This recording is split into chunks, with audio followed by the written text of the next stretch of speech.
Hashtag psychotherapy unfogged with Mark Fielding. Hello, welcome to Series 5, Episode 11 of Hashtag Psychotherapy Unfogged. As you know, I'm Mark Fielding, psychotherapist and relationship counsellor, and your host. Today, I have the absolute pleasure to interview Akanksha Deshwal, founder of Navayurveda, helping professionals quit substance addictions naturally. And if it's okay, Akanksha, I'm just going to read a couple of lines off your LinkedIn profile, just talking about the company that was founded, solving the crisis of tobacco and other addictions through the power of Ayurveda. We aim to help and cater families suffering from the problem of addictions and substance abuse. Nav Ayurveda offers solutions in the field of addiction, mental and general health through our Ayurvedic products, online consultations, and wellness programs.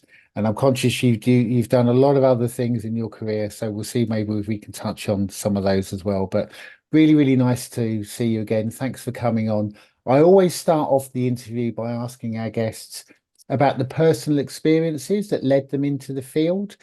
So let me just start there. What personal experiences led you to work in this field? Okay. As soon as I was born, I fell sick. I stayed at the hospital for approx a month, and from that point, my journey of being sick all the time started. I paid more doctor visits than the visits to a playground, Right. and this was my life for the next 21 years. I thought it was normal. I was very weak. I was very thin. I had a lot of skin issues. My hair was thin, and I had accepted it. Yeah. But I wasn't aware how it was affecting me mentally. I grew up as an over anxious kid. I was always overthinking. I was always confused. I used to eat a lot of junk food.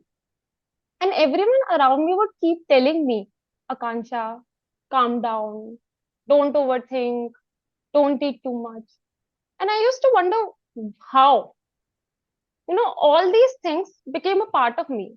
And I started thinking, okay, this is Akanksha Deshwal, a person who's always, overthinking, who's worried about small, small things in life. Mm. I accepted it as a part of me. Yeah. After, my 22nd birthday, I was suggested Ayurveda by someone because for a health problem. Now I was very reluctant because I've had medicines all my life. Like I had become irritated with all the medications and I straight away did not want to do it. But that person persuaded me to try it for some time. I also joined yoga because I was very fascinated with all the flexible poses that people do. Yeah. Yeah. So I thought, okay, I'll give it a try for a month. But I don't know, somehow I did it longer than that. It became a part of my lifestyle. And almost like 5 to 6 months after that, I noticed a big change. Like, I did not observe the change initially, but people around me started complimenting me. They started telling me, you look a lot better, you look a lot healthier, my skin cleared up, my hair was better. And then I observed myself. I was much much better shape than I was before. I also gained weight. And most surprising thing was that my behavior also, improved. I wasn't that over anxious person now. I was much more calmed down. I did not have a lot of cravings like people crave for pastries, Yeah. refined sugar. Yeah. I did not have them a lot. And that moment, you know, I realized that no, that thin, weak person who was over anxious, that was not me. I can become someone better. So that was the place that Ayurveda, just changed my life and gave me an image of myself, which was much better that I had before. And that's how I entered this field and I decided, okay, I'm going to devote myself to Ayurveda. And I'm also going to help people who have had that perspective of themselves Yeah. come to a better self-image. Yeah. I guess what I hear, I'm really struck by your story, and I was when we first talked, pre-interview. Yeah. the complete transformation of your life. I mean, mental and physical. So growing up, I mean, goodness me, what a difficult childhood. Growing up with lots of difficult health issues, and then just accepting it, which I think that takes quite a lot of psychological flexibility actually to move into acceptance. But you moved into acceptance, and then discovering Ayurvedic medicine completely transformed your life. I mean, it's an incredible story, isn't it? I mean, let me just ask. I mean, this is an enormous question to ask you, I know, but for our listeners that don't know what Ayurveda is, could you say a little bit around what it is? Okay, Ayurveda, like what I have discovered is more than just for diseases and treatments. I'll just read the definition of Ayurveda Yeah, from do. one of the Ayurvedic treatises. It's in Sanskrit. So it says, Hita hitam, sukham dukham, ayu tasya hita hitam, manam cha tach manam cha tach yatrokta, Ayurveda sa uchyate. This means Ayurveda is a science where wholesome and unwholesome, as well as happy and unhappy states of life, along with what is good and what is bad for you, its measurement, and life itself is described. So, in a very simple words, Ayurveda is a science of living. It Yeah. tells you, yeah, it tells you about even the smallest things of how you should, what time you should wake up, how your behavior should be towards other people. So it talks about almost everything in your life. Yeah. So it's a real holistic philosophy of life, Yeah, really. And, and it's been around for thousands of years. Yeah. So there's yes. a lot of evidence in that it really does work. So it is a complete, and I guess the yoga maybe fits into that, does it? I mean, just to, Yeah, yeah. Ayurveda and yoga are, they are not separate. I have not found any book that separately talks about yoga or just talks about Ayurveda. You'll see that if there's a book of Ayurveda, it will also talk about yoga. Yeah. And if there's a book on yoga, it will also talk about Ayurveda. Yeah. So they are for me, they are one. Yeah, and I'm a massive believer in holistic health. I mean, often the medical model, certainly here, in the West is, mind and body completely separated, but clearly that's not true. We are holistic systems, aren't we? And Ayurveda, and the philosophy of it really taps into that. I mean, let me just ask you because then it kind of after your personal transformation, it led you to setting up, becoming the founder of your own company, Nav Ayurveda. Could you say a little bit around the setting up of the company and then what the company does, what you offer as a company? Okay, so there was a transformation in me, and that moment of time, I was in IT sector.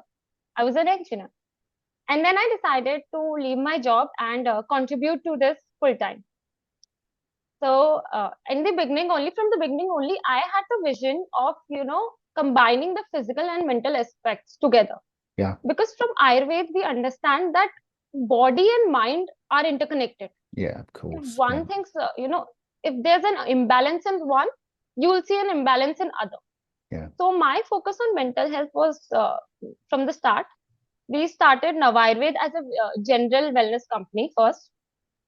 Then I joined Community Innovator Fellowship, in which I, discovered about addiction. It happened.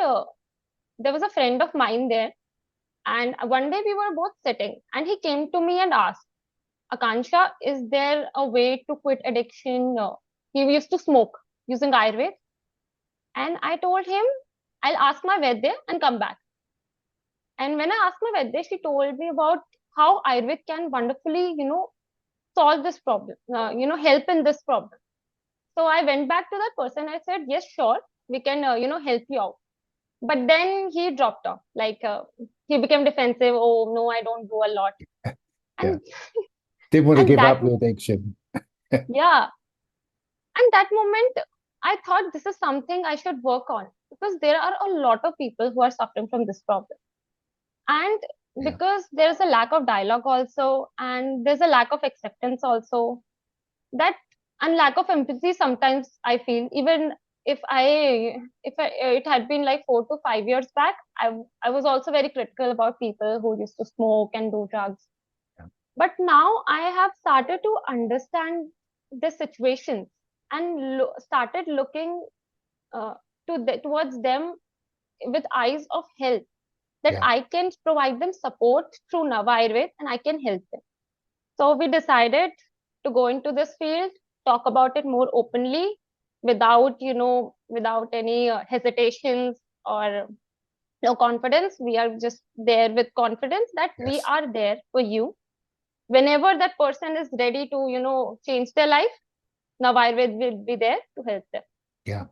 Yeah, and I guess being really, really open, not stigmatizing people with addictions, because I think that does often happen, doesn't it? I think it's very easy for people with addictions to be stigmatized.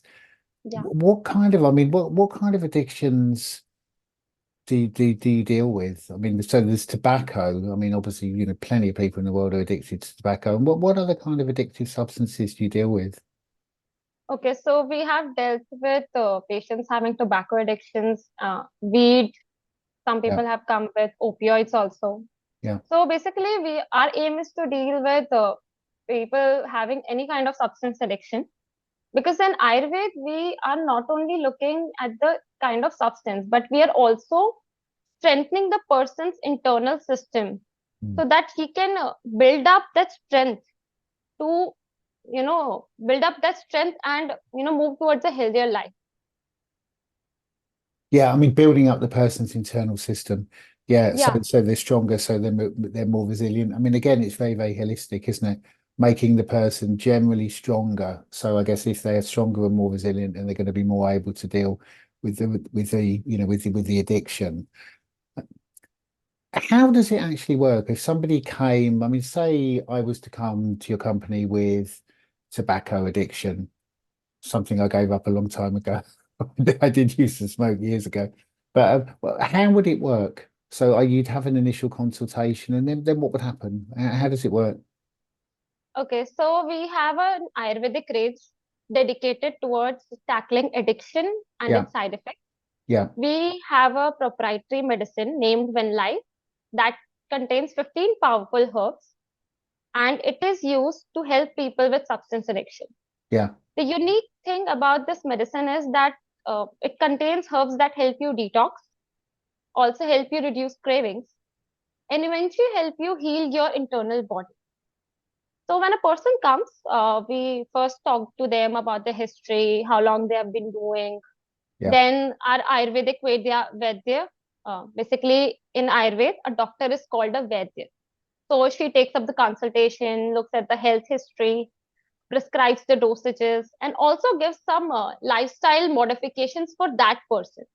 So, he can heal better and faster. And we take regular follow ups with the person so that we know that he's on track. If there's any requirement of counseling help, we definitely, refer them to someone. We also, always tell them to join yoga and pranayam because they are really life changing. yeah, And we have now decided uh,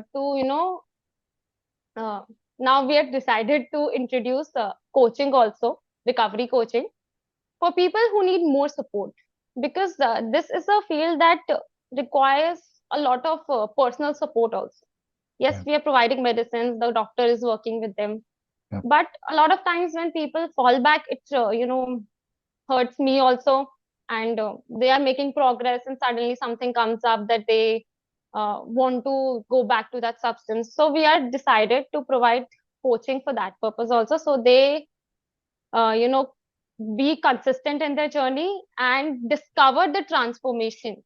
yeah, Because I know the journey is very difficult, I've been there, but yeah, the transformation is actually worth it.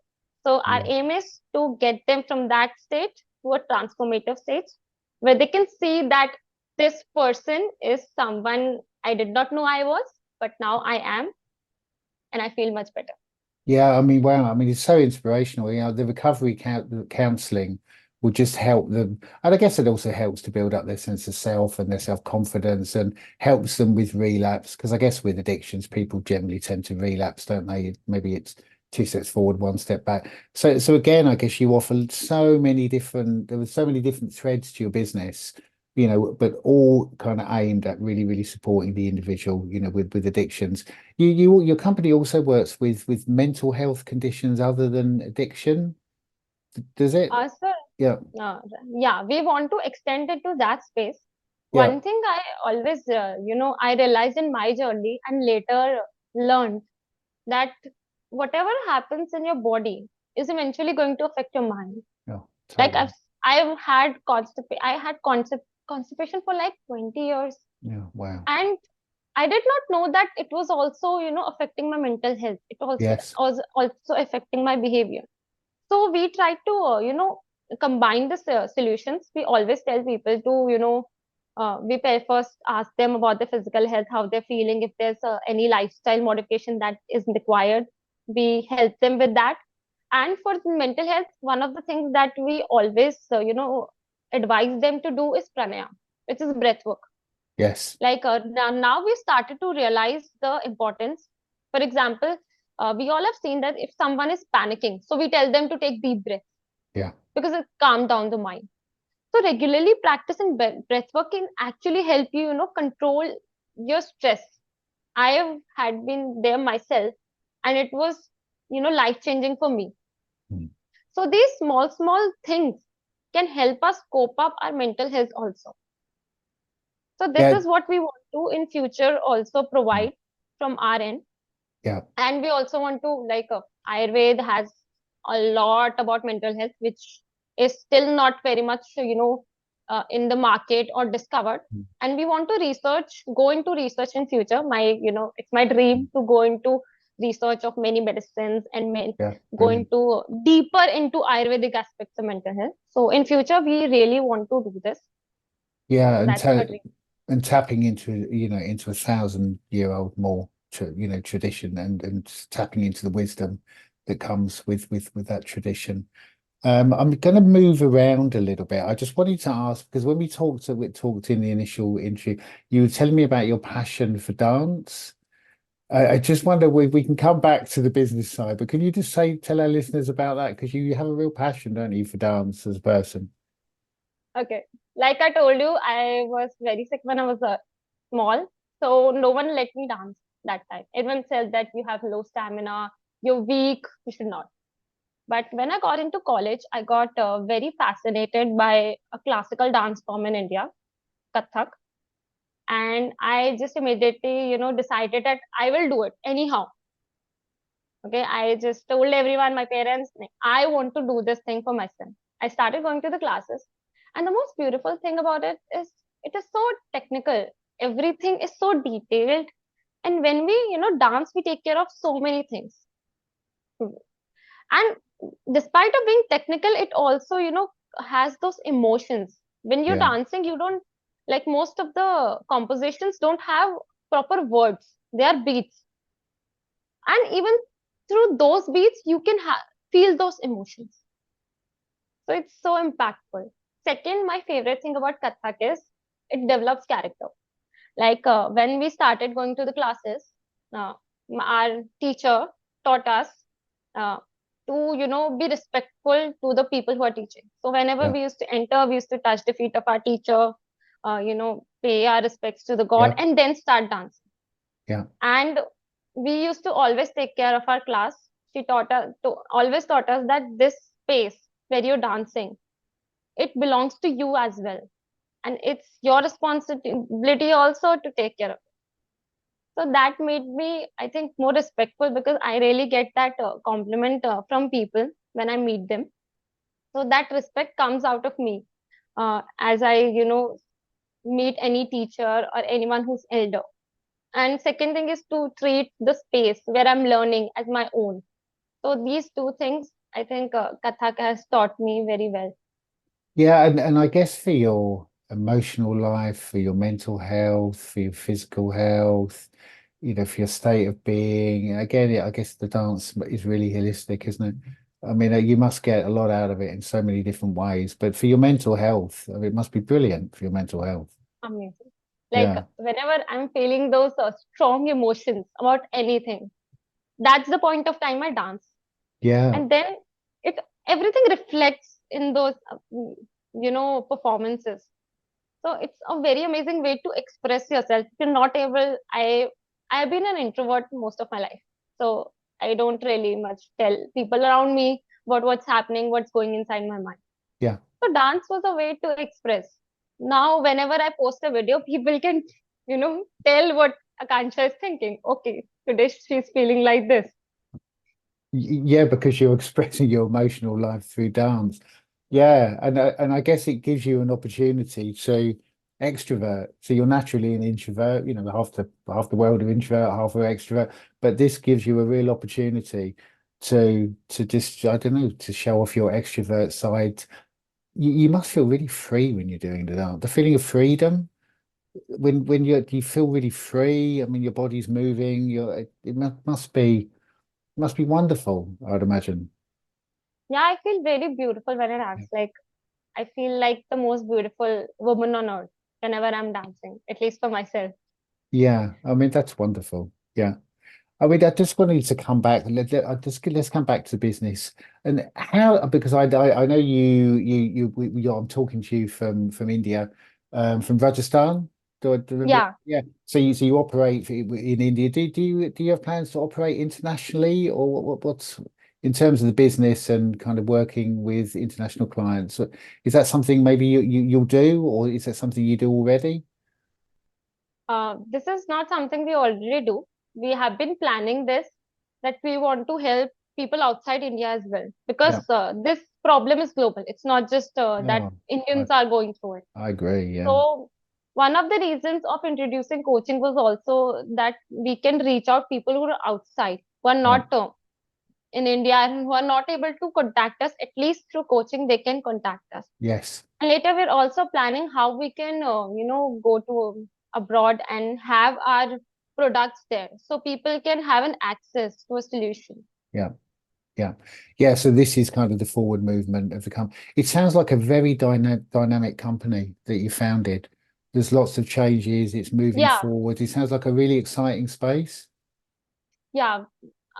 We had a lot of changes because when I started, my the only vision I had was that I want to do something in Ayurveda, and I Yeah. want to put that mental health aspect into it, because we talk a lot about physical health. We forget that mind is also impacting and shaping Of our life. course. Yeah. So that was something I was determined that I wanted. Yeah. Be it I entered, I did not know a lot of things. Then I joined a government fellowship where I discovered about addiction. I met a lot of people suffering, and then I realized that okay, these are the people I can help with Yeah. Ayurveda, because they really need it. And Yeah.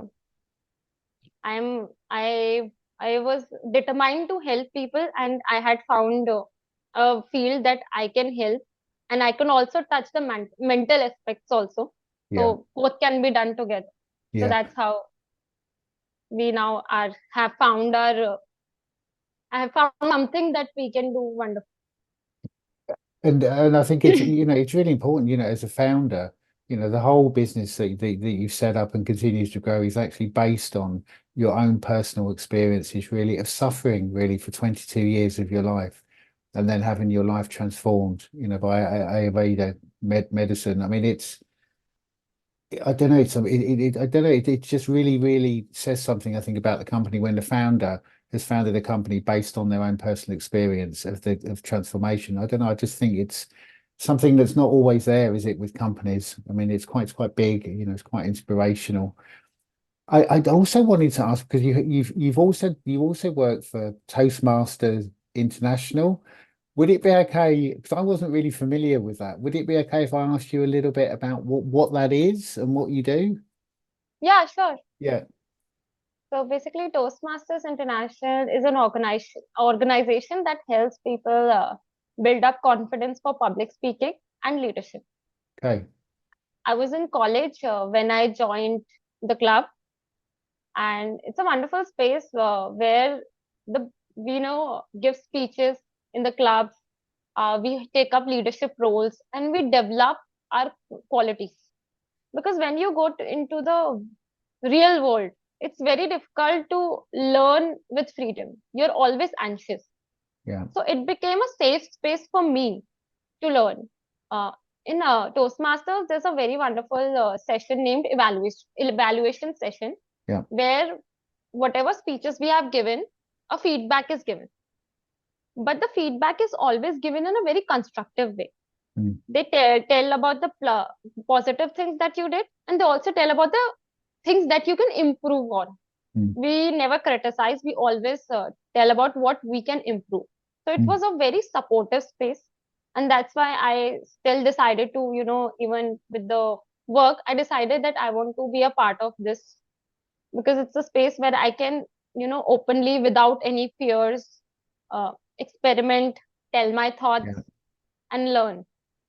Yeah. And it's a really, really supportive environment, a kind of mentorship, really. So Yeah. people will mentor, people will give advice, they'll give constructive feedback, but we done it with a lot of empathy and a lot of compassion. So I guess now now you are, you are a founder. Do you mentor other people that are coming in to Toastmasters and wanting to start businesses? Have you moved into a bit of a mentorship role? Uh, right now, not in Toastmasters. I'm Okay. not very active, Okay. although I try to attend meetings, but I'm not very active in mentorship roles. Yeah. I have mentored people before. I always try to mentor whoever is in Ayurvedic field and who wants to, know more about what are the opportunities. So I'm always Yeah. helping them out. Even the interns that come to us from the Ayurvedic field, Yeah. we help them, you know, with the opportunities that there are in this field. There are a lot of opportunities right now open in Ayurveda, Yeah. and people are doing wonderful work. I mean, just looking at the whole of it, India, the Indian continent. I mean, in terms of people's kind of everyday connection with with the tradition of philosophy of Ayurveda, are people very connected to it, or is it kind of coming back? Is it coming back into the public domain a lot more?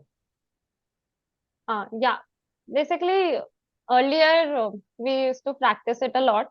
Then a time came when we were attracted to a lot of different things, whether it was food choices or lifestyle choices, Yeah. like staying up late at night.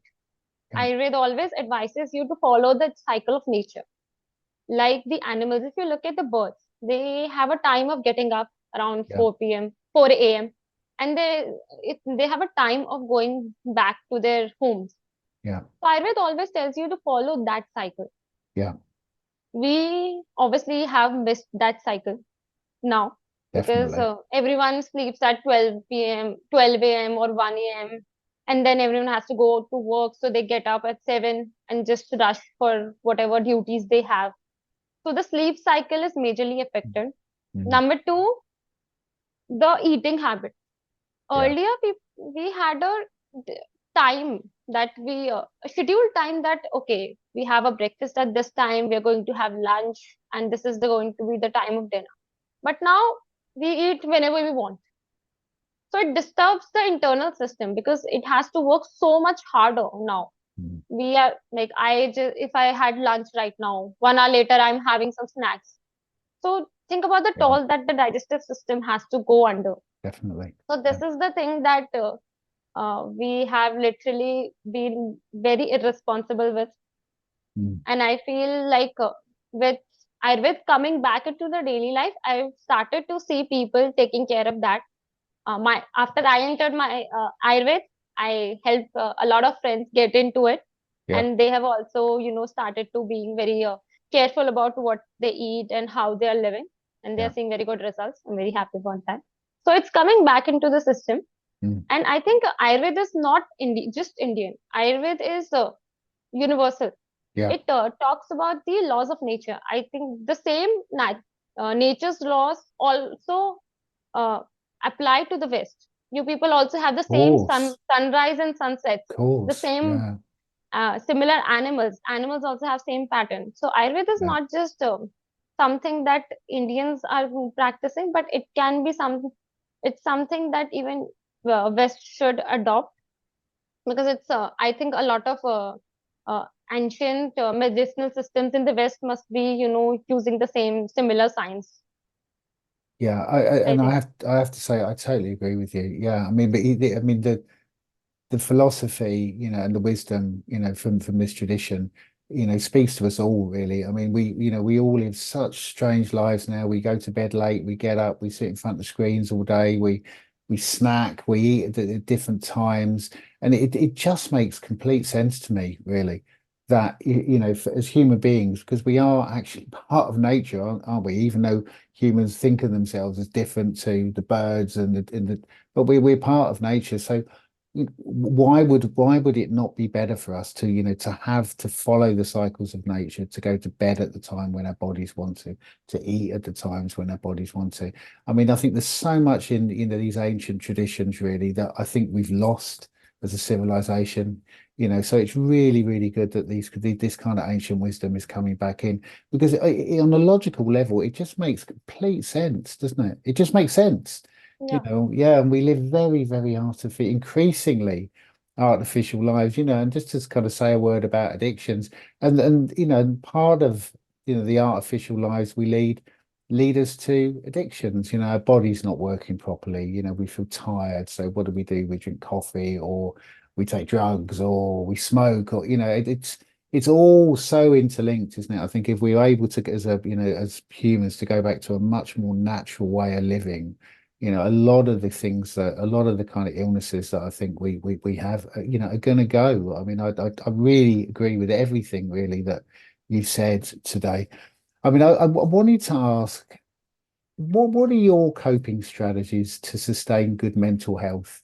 You've possibly already talked about them, but what do you do every day to sustain your own good mental health? Okay, there are three things that I do, and I try not to miss them, Yeah, because whenever I miss them, I don't feel the same kind of energy. Number one is yoga. yeah, I also live in a very sedentary lifestyle where I'm sitting in front of a laptop. I'm not yeah, moving a lot yeah, as compared to what we would have done, I think 30, 40 years back. yeah, So yoga is a must because body needs movement. Second yeah, is pranayam, breath work, essential. It helps me, control my mind. My mind feels so relaxed after doing it, and then I'm able to think clearly and make decisions. mm, And the third one, which I discovered few months back, was Nasyam. Basically, in Ayurveda, we say that nose is the doorway to the brain. mm, So Nasyam is a lifestyle addition in which we put medicated oil in our nostrils in the morning and at night, and it's brilliant for sleep. Like, it helps you sleep better, and it helps you improve your concentration. Like, I feel so much concentrated and so much calmer. I don't drink any coffee, which I am yeah. very happy that I don't That's have to good. drink. No coffee, no teas, Yeah, nothing to stimulate my mind. yeah. I feel, yeah. So this is these three things I try to do religiously. Mm. Sometimes also even I fail to do them sometimes, but I try to do these three so that I am calmed down and I'm in control and I can work on the things that I am very passionate about. Yeah, and it's so important for all of us to have things that, I always talk about mental health scaffolding on the show, things that we do every day in order to sustain good mental health. The breath work is interesting. I've had many guests. It's something I really don't know much about. I've had many guests on the show talk about the benefits of breath work, and I think it's something I really need to find out about. I mean, so it really calms your mind. You'll A do lot. breath, and Very. your mind will just calm down. Yeah. Yeah. Are Uh, there, without going into it too much, because I don't want to take too much of your time, but is there a kind of a way of breathing that you could maybe just recommend to our listeners now?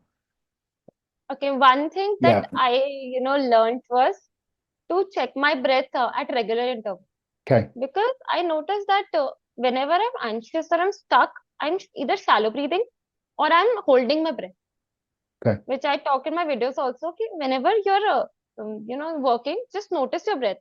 And if you're not breathing properly, start taking deep breaths, the full breaths. Yeah. Because when we're stuck, we try to hold our breath and eventually we feel more stuck.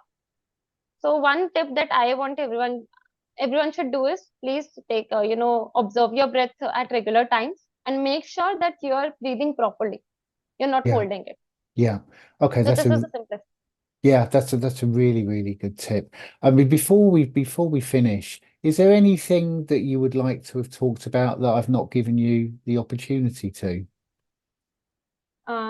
There's one thing that I have been talking myself a lot lately is Yeah, about lifestyle. Like yeah, we are having so many lifestyle diseases right now, and everyone is looking for a quick fix solution, yeah, true. and it's not working for them because the problem is the lifestyle. But very, very less people, either when they come to a stage where they have no other option, that they change. So my suggestion to everyone who's listening is, I know it's very tough. It's you feel very it's tired in your body a lot of times. You don't want to take care of yourself, but please take care of your lifestyle. Please do yoga or any kind of exercise that you have here. Please eat properly. Yeah, Please sleep properly. These are basic building blocks. absolutely. And without improving these, even the medicines cannot help you. No matter how Mm. brilliant our medicines can become, but these are building blocks that need to be taken care of first. Yeah. And medicines will only impact you. Medicines will only, medicines will help you, but these blocks are very, very important. Please take care of them. Yeah, I mean, absolutely, and I totally agree with you. I mean, these are the fundamentals in which they have to be looked at. You know, we have to sleep well, we have to eat well, we have because these are the fundamentals for humans to thrive, aren't they? If we're not sleeping well, I mean, just to take sleep, for instance, I mean, if people are only allowing themselves to have 5 hours sleep a night, how can their systems, their mind and body systems work properly? They just can't, can they? And if people want to get hold of you, obviously we're going to put all of the links to, your videos and your company on with the show notes and their social media sites. How do they get hold of you? What's the best way for them to get in touch with you? The easiest way these days is to go to the Instagram Yeah, or go to the LinkedIn, because these yeah, are the channels people are using extensively. So yeah. please go and visit us at Navayurveda. We are present at LinkedIn and Instagram as well. We have our website also, www.navayurveda.com. You can contact us from there also. Okay, fantastic. I want to thank you for your time. It's been a brilliant interview and such an important subject. So thank you so much for coming on the show. Thank you so much for inviting me. I was very excited for this. Great. Yeah, I've really enjoyed such an important subject, such an important area, and one we've never covered in five seasons. So I'm so chuffed that we've got you on to cover such an important, kind of area. Okay, thank you. And I'd just like to thank Akanksha for coming on the show. I hope our listeners will agree. It was a fantastic show and covering a tradition that has been helping people for literally thousands of years. I mean, so interesting to hear more about Akanksha's business and also the transformation she experienced from embracing Ayurvedic practice, um, the holistic system of Ayurveda. I mean, I'm just so glad that we've been able to cover it on the show. We've had 5 series and we've not covered this. I mean, I personally feel these ancient wisdoms coming more kind of into the fore now in many ways. There's so much wisdom there and so much teaching around holistic health and other areas that I think has just been forgotten. So I think it's absolutely amazing, really, what Concha is doing with her business and her own story of personal transformation, suffering medically and mentally. Although, as she, rightly said, the two things are not separate. We are all, of course, holistic, interconnected systems all the way up to the age of 22. And, as a person reaching a point where she dropped into acceptance that her life was always going to be difficult for, the reasons that she explained. I mean, even the dropping into acceptance, I think, is an incredibly difficult thing for people to do. So, I mean, I think that shows so much psychological flexibility in a young person. But then at 22, when effectively she'd given up, embracing the thousands of year old Ayurvedic teaching and having her whole life transformed, and then creating a business in order to help others achieve that transformation, and working, quite a lot specifically with addictions, addictions to tobacco, addictions to, as she said, opioids and weed, cannabis, really helping people through the learning that she's going through, dealing with her own suffering. I always think, oh, that's such a familiar story for people in the helping professions, but I just think it was really, really inspiring. I just felt totally inspired, really, and I really am going to check out more about Ayurvedic medicine myself. And really good to get to know her a little bit. I mean, I was glad that we talked about her love of dancing, because that's something that she talked about a lot in the pre-interview interview, if you like. So really interesting to hear. And of course, filtering, as I do, everything through mental health benefits, the mental health benefits of feeling free, the emotional expression, the physical aspects of the dancing, must be so good for her mental health, her mental emotional health. Of course, all these are effectively the same thing. If you'd like to get hold of Akanksha, then please do check out our social media sites, and we'll have the links to her Instagram page, LinkedIn page, her website, and other contact details, along with show notes. Just really taken by today's interview. Such an important area, and one I think we're going to come back to. And it was so nice to interview someone from India, from Rajasthan, Jaipur. It's our first interview, I think, with somebody from India, but it's certainly what will not be our last. Coming up, we've got another show tomorrow where I'll be interviewing Giovanna Hammond, friend of the show. Giovanna, I interviewed her in terms of her work and her TV work, in series 4, I think. She's just produced a new film, which premiered a couple of weeks ago very successfully, called Mask of Darkness. So I'm going to have the absolute pleasure to see and interview Giovanna again, and also the members of the cast. These are always really great shows, so please do watch out for that one. And I've got some more coming up. On Monday, I'll be doing an interview, hopefully, with a guest that appeared in season 3. But I'll say more about that on the day. Let's to see whether that happens. And that hopefully will be around relationships in the LGBTQ community. So that should be a really good one. Really, really important that we do cover that. And I also want to cover, kind of going forwards, I also want to cover polyamory. So if you are a listener who lives in a polyamorous relationship model, then please do get in touch. I mean, I really want to cover polyamory, or if you're professional working with polyamorous couples, or couples with ethical non-monogamy, then please do get in touch, because that's an area that I absolutely need to cover, want to cover, before the end of the series. Series is, I can't believe we're on number 11 of season 5. Goodness me, it's going so quick. Lots more to come though. It's really, really has been a cracking series. And I just love that we cover so many different subjects. I mean, we really do have a broad brush here, because I think so many areas need to be covered in terms of looking at mental health from, a holistic viewpoint. As I always say, if you're enjoying the show, please do subscribe. It matters so much, really, in so many different ways, the amount of subscriptions we get. So please do subscribe, and please do put some comments up. If you want to comment on the show, please do. Joe and I love to read the comments. And also, if you want to see the videos of season 5 and the tail end of season 4, check out Mark Fielding, hashtag psychotherapy unfolds on YouTube.